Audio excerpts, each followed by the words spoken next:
रामधारी सिंह दिनकर की रचनाओं पर प्रकाश डालें या दिनकर की कृतित्व की समन्वयिक समीक्षा करें।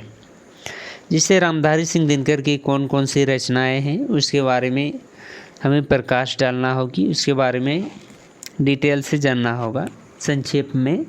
तो पहले जानते हैं रामधारी सिंह दिनकर का जन्म 23 सितंबर 1908 ईस्वी में हुआ था। इसका आंसर, दिनकर जी की पहली कविता 1925 ईस्वी में छात्र सौहदर नामक पत्रिका में प्रकाशित हुई थी। इसके बाद दिनकर ने वल्लभ भाई पटेल के किसान सत्याग्रह पर 10 गीत लिखे, नाम दिया विजय संदेश, जिसका प्रकाशन सन 1928 ईस्वी में हुआ था। दिनकर की पहली काव्य संग्रह प्राणभंग था, जिसका प्रकाशन 1930 ईस्वी में हुआ था। इस संग्रह की कविता पर छायावादी काव्य संस्कार का प्रभाव था। शीघ्र ही दिनकर ने छायावाद के काव्य मुहावरे से मुक्ति पा ली और अपनी तेज और पुरुष व्यक्तित्व के अनुरूप काव्य सृजन करने लगे। रेणुका 1935, हुंकार 1938, द्वंद्व गीत 1940, कुरुक्षेत्र 1946 आदि दिनकर की प्रारंभिक काव्य संग्रह है।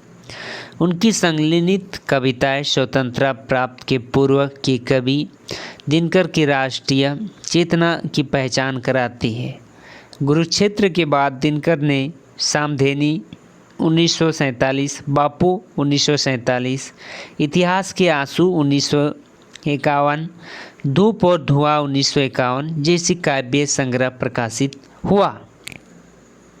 दिनकर जी 1952 ईस्वी में दिल्ली आए।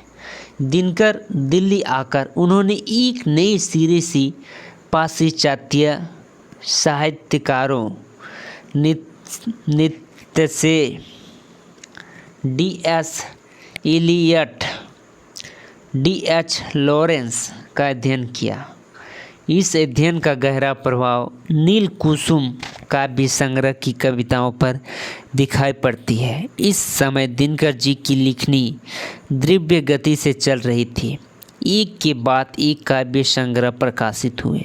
नीम के पत्ते 1954, चक्रवाल 1956, सिर्फ और शंख 1957, रश्मि रश्मि 1952, परशुराम की प्रतीक्षा 1963 आदि। कामाध्यात्मक के दार्शनिक पीठिका पर लिखी गई उर्वशी का प्रकाशन 1961 ईस्वी में हुआ। उर्वशी प्रणय काव्य की मुकुटमणि है। उर्वशी की चरम शिखर को स्पष्ट करने के बाद दिनकर के रचना कर्म में उतार सा आ गई। रचना कर्म के अंतिम दिनों में कोयला और कवित्व 1960, वृत्ति तिलक 1964, आत्मा की आंखें 1964 तथा हारे को हरिनाम 1970 का प्रकाशन हुआ। हारे को हरिनाम की कविताओं को तुलसीदास की विनय पत्रिका का आधुनिक संस्करण कहा गया है। यह बात भूलने की नहीं है कि दिनकर प्रंथ लेखन के समान ग्रंथ लेखक है। उन्होंने बड़े मनोयोग से आलोचना कर्म किया। उनकी उल्लेखनीय आलोचना पुस्तक कम नहीं है,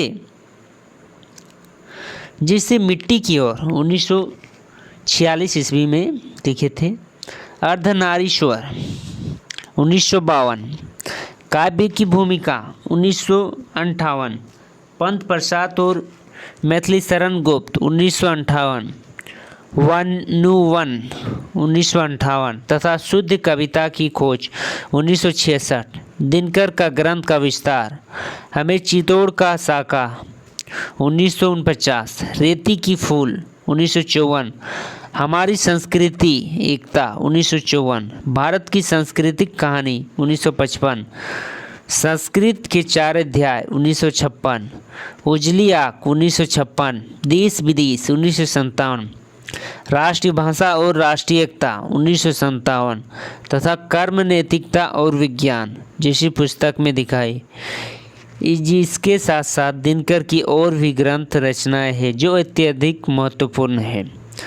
विट पीपल 1961, साहित्यमुखी 1968, राष्ट्रीय भाषा आंदोलन और गांधी जी 1968, हे राम 1969, स्मरण और श्रद्धांजलियाँ, मेरी यात्राएं 1970, भारतीय एकता 1970, विवाह की मुसीबतें 1954, दिनकर का पत्र, शेष निषेध 1985 आदि। रामधारी सिंह दिनकर ने बाल साहित्य को भी पुष्ट पल्लवित करने में अहम भूमिका निभाई है। उनकी बाल कविताओं का संग्रह है सूरज का विवाह 1935, मिर्च का मज़ा और धूप छा 1946। दिनकर की हर बाल कविताओं में ऐसी रोचक कविताएं प्रस्तुत की गई है कि पाठक चमत्कृत और वगैर नहीं रहता।